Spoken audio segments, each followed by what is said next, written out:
Um, Another area that I got into is dance. Uh, I remember as a teenager, well, we grew up in the Civil War. There weren't really that many opportunities for dance, but I remember putting some music on and trying to move to it. In the beginning, it was like, it really felt like we're on a different planet. Um, I never got into dancing in a very structured way. Um, I just always enjoyed, try to move to whatever way felt good to me. Um, Never got into it in a big way. Although there were times, I did really want to like be a cool dancer.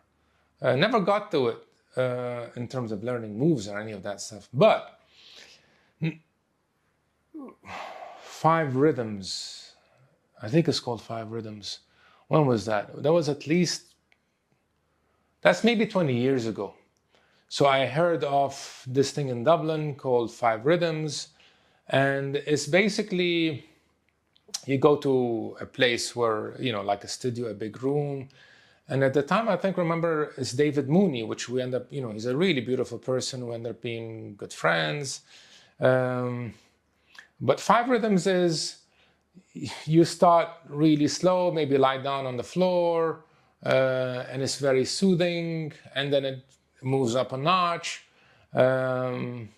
So five rhythms, by the third, I think, you just let it all hang out. And it's not about dancing with anybody specifically. You're just following the rhythms out there.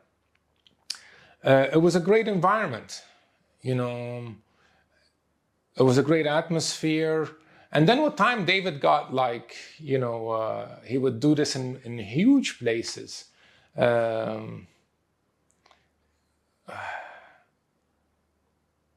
I got a lot out of it.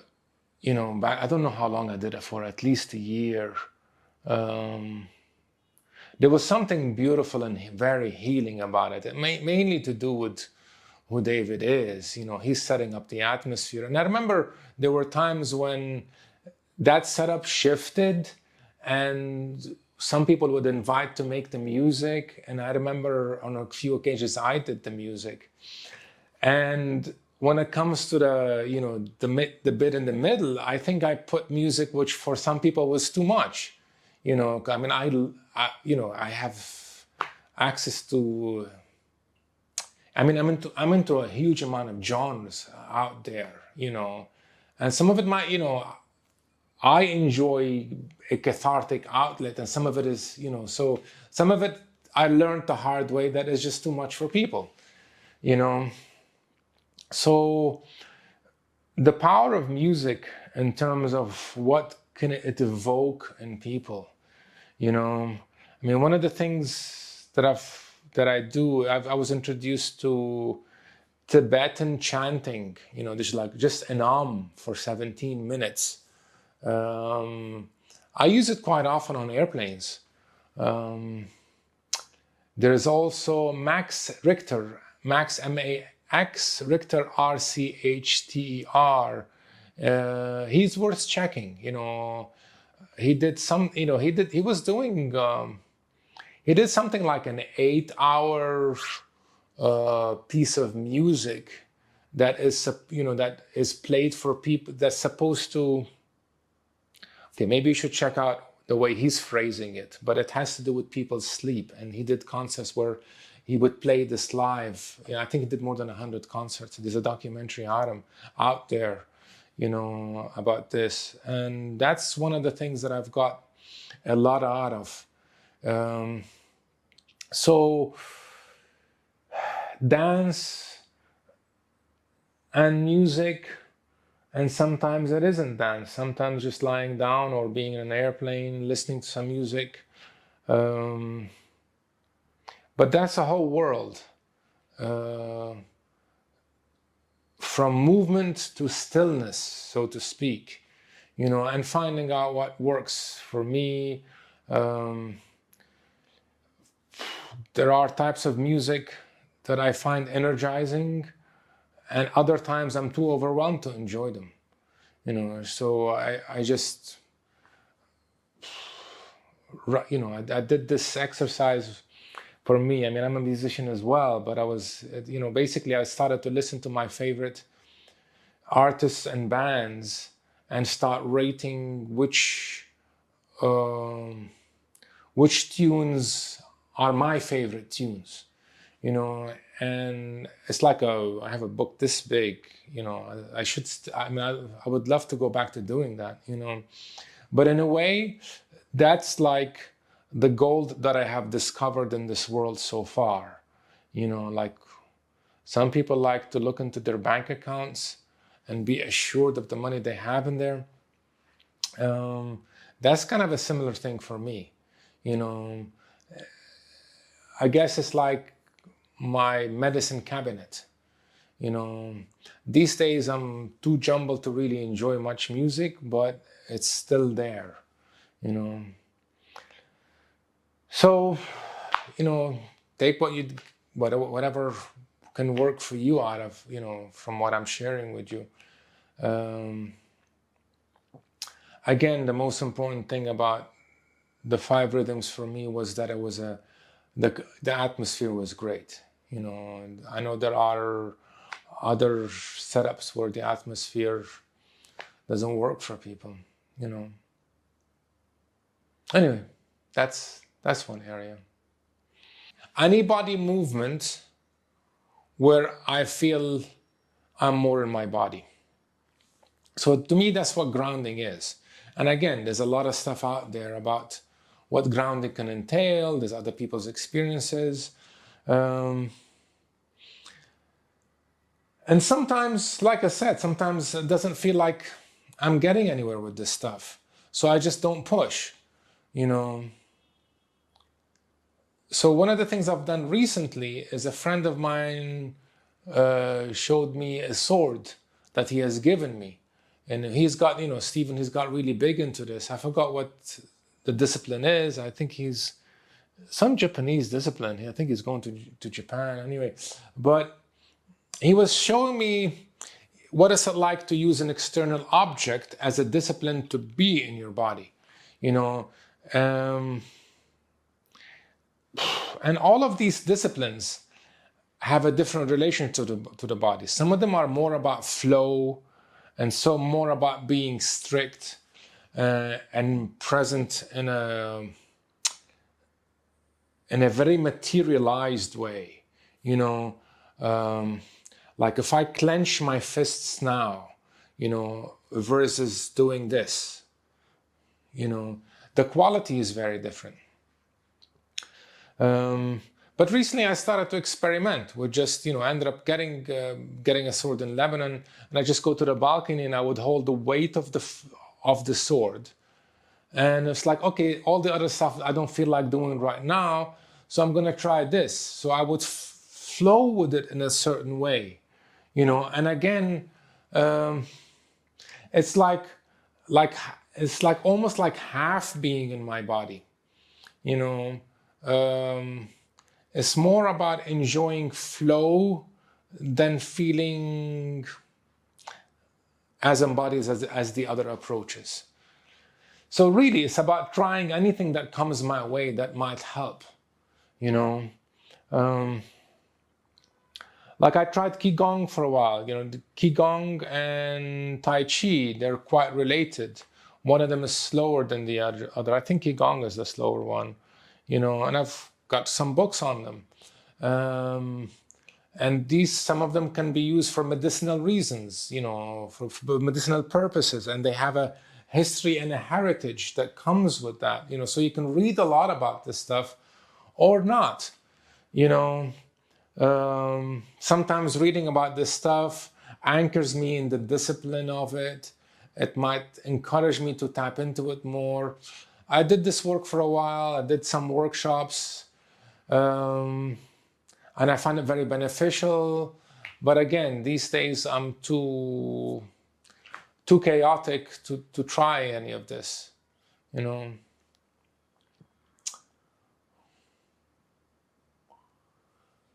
Um, Now, what I want to share with you isn't necessary, it's not necessary. I mean, you might not see it as body work, but I asked myself, what would give me a little bit of clarity away from the head fog that I experience sometimes? And one is drawing and drawing the body, trying to get into, this is like the intersection between the body and imagery. There's some good research out there about, imagination, some experiments about people who complete beginners, they take two groups, they imagine themselves playing basketball. So you have a control group, a group that doesn't do anything, a group that plays basketball, complete beginners, and a third group that imagine themselves playing basketball. And I don't know, I mean, there's so much research out there, but the point is that imagining doing something, even like a sport or playing an instrument, can have you can actually end up developing skills in that area. So I'm conscious of that work and conscious of how to interpret it. Obviously, I don't want to bypass the physical work. I do want to invite myself or encourage myself to be more in my body. But one way is actually to draw, which is, if I'm so chaotic that the idea of doing body work feels like, no, I can't stand it, well, that's a kind of a bridge,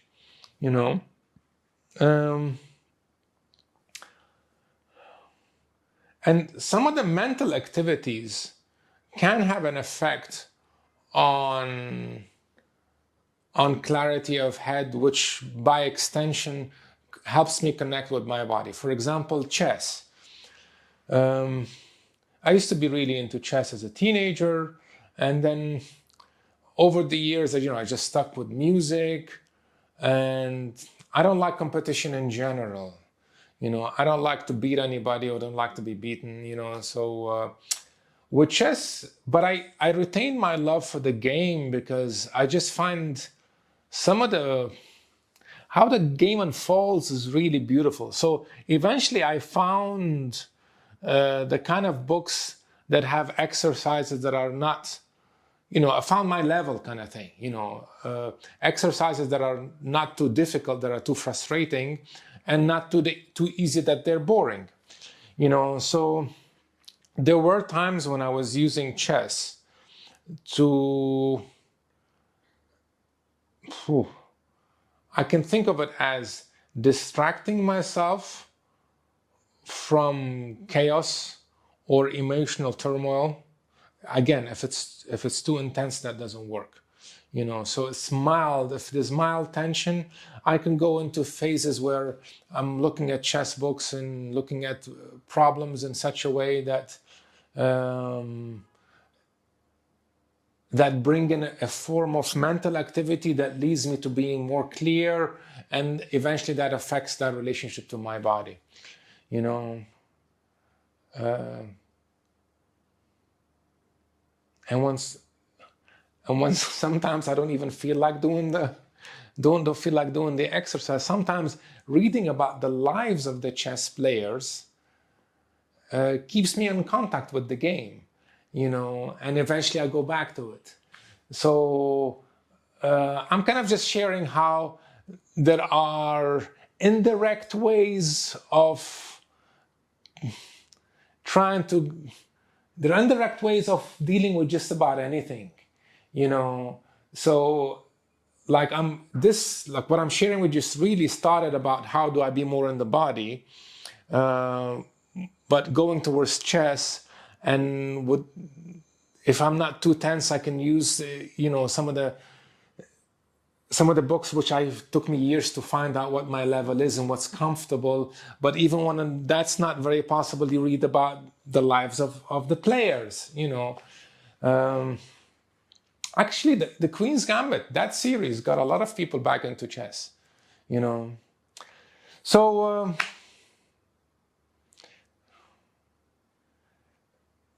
yeah, when I don't, when I know it would be good to get into the body and I don't really feel like doing yoga or doing anything hardcore, um, I just ask myself, oh, what can you do? It's like it's like a kid doesn't want to go to school. I really don't want to go to school. I really don't want to do homework. And they're screaming. It's like, okay, okay, okay, okay. Well, what can we do? So go with that. What can we do? Sometimes it's nothing. I just want to be in bed, and I did that, and now I'm trying to move and go to bed a bit more. Okay, well, there's no real summary to this. I'm just saying I'm trying everything.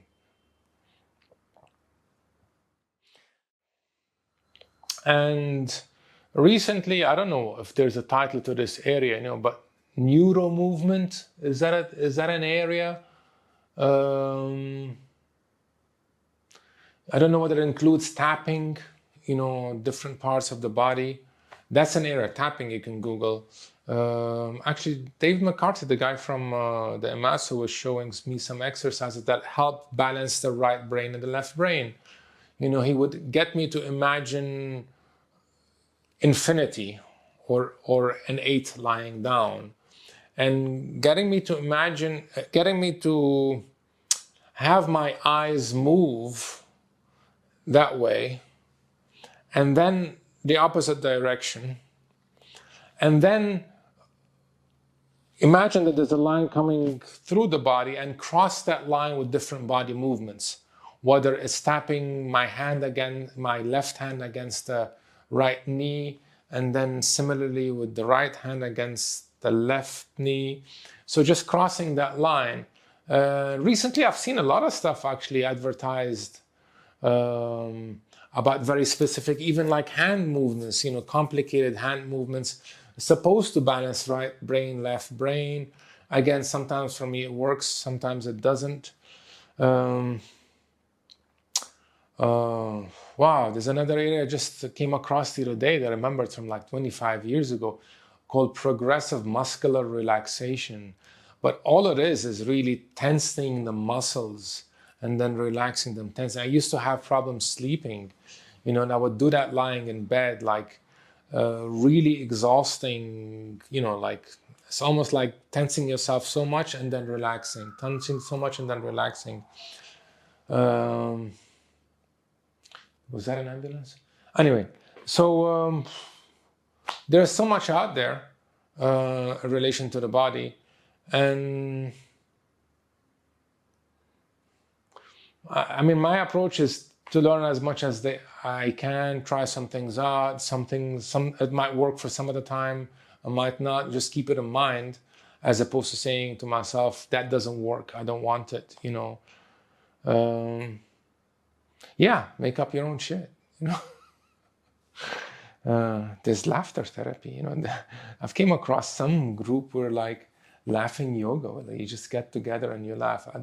I haven't done that. I'm not sure if I want to.